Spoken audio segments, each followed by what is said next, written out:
что делать татарам Москвы и Подмосковья, чтобы стать заметнее, чтобы говорить о себе во всеуслышание на федеральных каналах, на каналах печатных, может быть, телевизионных, не знаю, кабельных, какие у нас еще есть, интернет-каналы, телеграм-каналы и так далее, и так далее. Наверняка у каждого из вас есть какие-то идеи, ну хотя бы что-то, да, что приходит в голову, что можно делать, с кем кооперироваться, какие проекты можно сделать, чтобы вот этот пиар, он у нас стал таким системным, постоянным, регулярным, и чтобы люди, живущие в Москве, знали, что есть сообщество татар, которое живет интересно, насыщенно, бережет свою культуру, традиции, духовные ценности, и что у татар есть чему поучиться. Ну, это в идеале, естественно. Каждый народ должен так себя позиционировать. Вот. Для нас важно, как позиционировать себя как татар, как нацию, которой важно себя сохранить. Регламент у нас 3-4 минуты максимально, да, поэтому вот какие-то идеи, которые приходят вам в голову, вот представиться, кто вы и идея. Вот будем собирать такой пул интересных мыслей, интересных идей и стараться притворять. Мы где-то лет 6 назад обучили у нас вот этих вот главных активистов, 150 человек. Они у нас прошли несколько этапов, как продвигаться в интернете. И вот у нас вот это вот золотой наш фонд, будем называться, да, уж от 3000 где-то, от 1500, где-то 10, 15, 12 тысяч у нас есть у людей подписчики. Поэтому у нас такой вот есть ресурс в Инстаграм. У нас у самих не так много, вот 45 тысяч, значит, и у нас мы большое уделяем внимание Ютубу. Вот особенно это вот сейчас актуально, вот, значит, я уж не хочу сегодня эту тему поднимать, значит, башкирскую, да. Башкиры делают ролики, мы делаем ролики. Вот, кстати, к сожалению, в татарском мире мало роликов красивых. Вот все равно же мы стоим на улице, на красивую машину внимание обращаем, так ведь? И вот мы хотим сейчас, мы уже сделали, мы сделали 20 роликов по переписи населения. Такие вот с привлечением артистов Камала, такие привлекательные на наш взгляд. Ну тоже мы же сами режиссеры, сами делаем все это, значит. Вот по переписи населения, вот это очень актуально. Вот, а по сегодняшней теме, наверное, вот, значит, у нас много бывает людей из, значит, режиссеров разных. Мне кажется, вот продвижение культуры, как-то вот, если у нас давняя мечта в штабе, вот есть такой фильм «Рожденная революция», да? Вот как сформировался он, как он в деревне жил. Вот такой многосерийный фильм сделать о татарском семье, о татарском быте, культе, фольклоре, да? Как семейные ценности, да, бабушки, дедушки, внуки. И вот такой сериал бы сделать, вот какой-то такой на центральном канале. Вот мы давно это обсуждаем, вынашиваем. Вот такого нет. Вот, ну, значит, Зулейха решила умереть, да. Все-таки мы это тоже в штабе обсуждали. Много плюсов, много минусов, да. Но все равно на весь мир прозвучали татары. Может быть, не везде, конечно, там в таком презентабельном свете. Но все равно это была какая-то заявка, наверное, да? Вот, поскольку вот здесь, значит, конечно же, вот в средствах массовой информации, вот, в журналах, везде. Вот я же рассказывал, вот я вот в самолет захожу, например, там везде, вы знаете, да, Аэрофлот особенно, 10-15 журналов. Вот вы их полистайте, там написано про казахов, обязательно про Украину. Ну, Беларусь это на второй странице. Ну, про татар там ничего нет, вторая титульная нация, федеральные средства массовой информации ничего не пишут. Да. Вот, поэтому вот как переломить эту ситуацию, да, вот как, вот в каком направлении. Поэтому вот мы периодически вот это вот обсуждаем. Может быть, вот здесь многие люди первый раз, да, представители, может быть, вот свежие мысли какие-то, да, вот. Вот у меня такое мнение, вот как Лилия ведущая у нас, вот к ней, она спикер. Значит, сегодня. Ваша идея – это фильм на федеральном канале. И еще раз. Ну, Руслан Фаизович, тогда сценарий написать. Вперед к Константину Эрнсту. Да. Сколько рукопожатий до Константина Эрнста. Вот. И потом, все-таки, конечно же, конечно, мы, может быть, здесь примерно, значит, одного поколения люди, мы многие из Советского Союза, просто мы привыкли к газетам, понимаете, мы привыкли держать в руках. И я не сбрасываю со счетов вот это вот газеты бумажные. Вот мы в год выписываем 16 тысяч газет. Вот мы, кто-то раздает подарки, там вот на ифтар раздает. Вот. А нас все пенсионеры очень любят и ждут. Вот Лилия у нас лично по квартирам ездит, значит. когда мы привозим газеты, мы выписываем башкирские, Сергач газеты, вот, значит, татарские все издания практически. Вот, еще есть поколение людей, а это люди, которые принимают активное участие в выборах. Это активная часть нашего общества, для них важно. Вот это бумажные носители еще. Они еще свой потенциал имеют, я хочу сказать. Но в целом, конечно, все переходят в этот формат, значит, интернета. Вот. И вот в интернете продвигаться, вот в этом я вижу отчасти. Вот. Побольше мы делаем это. Мы тоже, вот почему этого никто не делает? Вот кроме нас, например, да, я уже нисколько саморекламой занимаюсь, вот за последних 3 года, например, да, 3 года, мы сделали 6 встреч отдельно с блогерами. Мы собирали только блогеров, вот. Крупных блогеров, мелких блогеров. Сначала мы собрали блогеров, у которых там 100 тысяч, 200 тысяч, 300 тысяч, и это у нас не сработало, у нас подписчики не увеличились. Чем звать одного, уговаривать блогера 100 тысячника, например, лучше 20 пригласить, у которых по 5 тысяч. Вот это когда мы уже собирали 50 тысячников, вот, а это больше сработало и больше увеличились у нас подписчики, конечно, да. Вот. Ну, у нас вот все-таки не бывает худо без добра. Вот во время пандемии у нас при штабе, вот буквально год назад, образовалась такая молодежная организация «Штаб татар Москвы». Да? Вот у них просмотры, значит, охват в день, вот как у Собчак сейчас. Да? Вот в татарском мире это вообще такого никогда не было и нет такого вот всплеска, особенно в ТикТоке. Вот в ТикТоке он ставит ролики, и у него за один день просматривается там 3-4 тысячи. Да? ТикТок вот. Вот в этом направлении мы тоже движемся. Значит, вот штаб татарской молодежи вот у нас нацелен на аудиторию с 15 лет и выше. Вот. У нас такого раньше не было. Вот. Ему пишут совершенно другие у него подписчики со всей России. Вот. Очень много школьников, да? Ну, студенты. Студенты мы и так занимаемся. Вот, наверное, как-то нам тоже вот, в плане средств массовой информации, вот, есть в Казани, вот, например, газета, она отдельно для школьников. Мы тоже на нее подписаны, тоже им помогаем в Набережных Челнах. Вот. И нужно какие-то интернет-каналы, наверное, для школьников, для студентов, как-то вот аудиторию так что делить. Инде мына теге сез айтасыз продвижение, ул тип нәрсә түгел, ул кирәк нәрсә. Һәркем ничек булдыра ала, шулай милләтне сакларга тырышырга тиеш. Аның өчен кирәк милләтчелекне үз күңелдә тудырырга, үстерергә. Милләтчелек булмаса, национализм дигән нәрсә. Милләт булмас, бер нәрсә дә кирәкмәс. Продвижение бер нәрсә дә кирәге юк. Ну, чтобы вот эту... Вот сакланыр өчен милләтчелек хисе кирәк.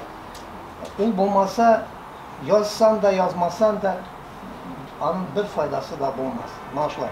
Ә инде кем ничек булдыра ала? Кем YouTube'та катнаша ала? Нәрсәдер эшли алса, ул бик яхшы. Кемдер газеталарда язса, кемдер башка телевидениеда, ну, кем үз арабызда аны таратса, бу мәгълүматны ул бөтенсе яхшы.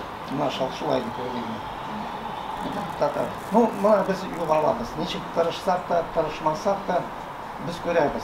Tabii biz yo'lava, Moskvada endi birga җыелышсак, kim kim сөйләшә, татарча, шулай дип. Хәтта театрга барсак, элегрәк концертта җыелышсак, халык күбесе татарча сөйләшә. Хәзер үз арамызда урыс теленә күрсәтә.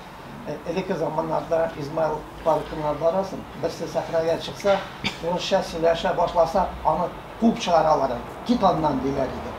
Татарча сөйләш. Хәзер менә безнең түрәләр бөтенесе чыга, рәхәтләнеп, урысча сөйли, берничә сүз әйтә дә татарча булды. Рәхмәт сезгә. Менә шулай юлларыбыз. Вот ничек аны үзгәртергә, ул юлларны таба алмыйбыз. Инде менә тагын нәрсә искә килде. Бүген генә укыдым. Бизнес онлайн региональ интернет газеталар арасында беренче урынны яулады. Демәк, ул нәрсә аңлата? Анда күбрәк язарга кирәк. Аларның көненә 60 миллион кеше кирәк. Анда үзебез турында мәгълүматны таратырга. Ләкин иң мөһим нәрсә анда көрәш бара. Көрәш. Безгә каршы язучылар күп.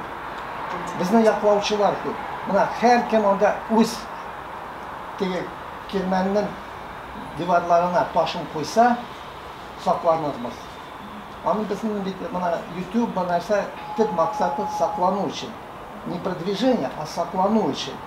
Buna o bulsa, buna her kim ne kadar mümkün özümüzün Tatarlıkını saklayıp, o şartta продвижение da bulur, yazarlar da biz gene tügül, bizden turunda yazacaklar. Özümüz tartışmasa narsa bular. Я просто переведу, вот... Tom bir narsa aytmadim hali, iskak isim aytishdi. Buna men Moskvaga kelganda, Tataristonda yashasam da, shaharda tug'ib o'sdim, ruslar orasida. Tatarcha nacharroq bilardim. Moskvaga kelib, mening nechikdir nostalgiya narsa tatar tili, tatarlik hissi uyg'ona boshladi. O'qiy boshladim tatarcha, tilim yaxshirdi. Hali bek yaxshi tugib, vaqib jimirib silashsak da, nachar silashsak da, tatarcha ko'proq silashirga kerak. Там башка носит. Я переведу в 3 словах буквально, да, вот Рим Абой сказал, что вот с его точки зрения не продвижение важнее, а сохранение своей вот этой вот этнической принадлежности, национализма в лучшем понимании этого слова, внутреннего вот такого патриотизма национального, да, чтобы каждый человек по мере своих возможностей, если он татарин, делал что-то, чтобы сохранить свою нацию, свой язык, чтобы стремиться говорить на своем родном языке. Еще Римабой сказал о таком издании, как «Бизнес онлайн». Это лидер среди интернет-изданий татарстанских, да, региональных. И, если честно, там очень много статей, очень много тем поднимается, ну, практически про все. А нас там тоже бывает иногда кое-что, и мы там тоже иногда статьи, нам иногда получается напечататься. На самом деле, вот «Бизнес онлайн» — это хорошая площадка говорить о татарах, татарам же, в принципе, да, о московских татарах, например, если хотя бы даже комментировать. Комментируют очень мало. И если, например, каждый, кто неравнодушен к татарам вообще, в принципе, да, и к себе как к татарам, то было бы хорошо, если бы комментировали. Участвовали в татарской жизни. Да, то есть было бы хорошо, да, даже если бы комментировали на наших каналах, вот, посмотреть наши видео. У нас очень много интересных интервью, видеофильмов на ютубе. И вот эти комментарии, они тоже продвигают, они тоже делают нас популярнее, ярче. Они выводят нас на поверхность, и больше людей видит то, чем занимаются татары в Москве. Вот Римабой все правильно, конечно, сказал, но вот в данном случае сам же он вспомнил, что вырос в Казани, говорил по-татарски, ну, в городе имеется в виду, да, в городе в Альметьевске, да, и плохо говорил по-татарски, приехал в Москву, и что-то вот его сподвигло учить, он учит, и еще, может быть, не так хорошо говорит, но старается изо всех сил.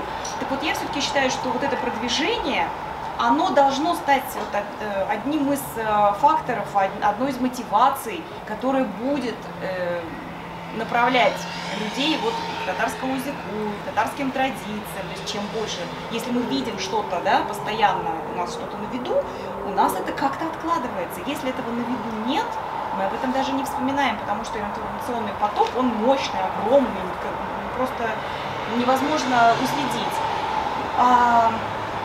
Спасибо большое, Римабой. Все, конечно, правильно. Переходим дальше. Что у нас есть такие, как представители, мы же не такой степени народ, что да, можно позволить все под сукном. Мы должны требовать свое. Это нормальное явление, ребят. Это государство, правовое государство. Мы живем, да, как бы демократическое государство. Почему в Финляндии 5 языков? Финляндия маленькое государство.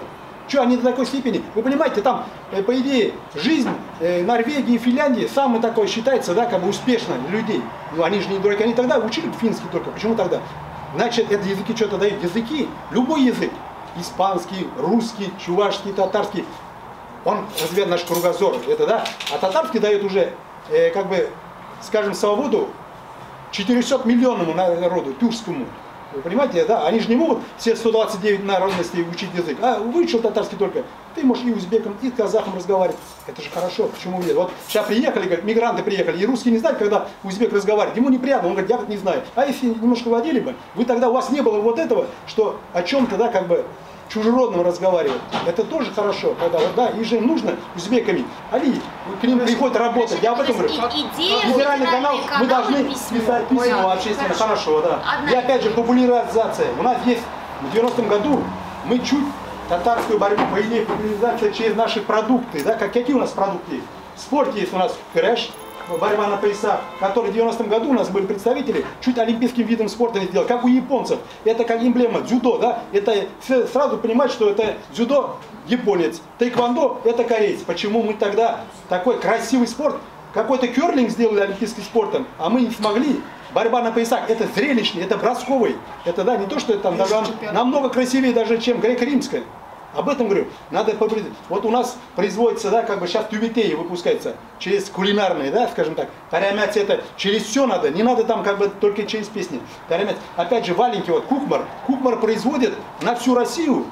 Вот это, да, как бы валенки эти. Сейчас смотрите, как это валенки востребованы. Они разные, преподают с разными орнаментами этими. Вот об этом говорю. Мы должны. У нас очень богатые и в спорте, и как бы продукты, и разные, да, скажем, вот, скажем, в одежде тоже, с национальным. И опять же, вот музыки, мы говорим, музыка нам приела, молодежь не слушает вот это наши запевы, как будто воют. Просто и для меня уже с детства было, да, как бы, ну, у нас татары как будто плачут всегда, как будто народ такой, как будто всех обидели, и все, они всю жизнь плачут.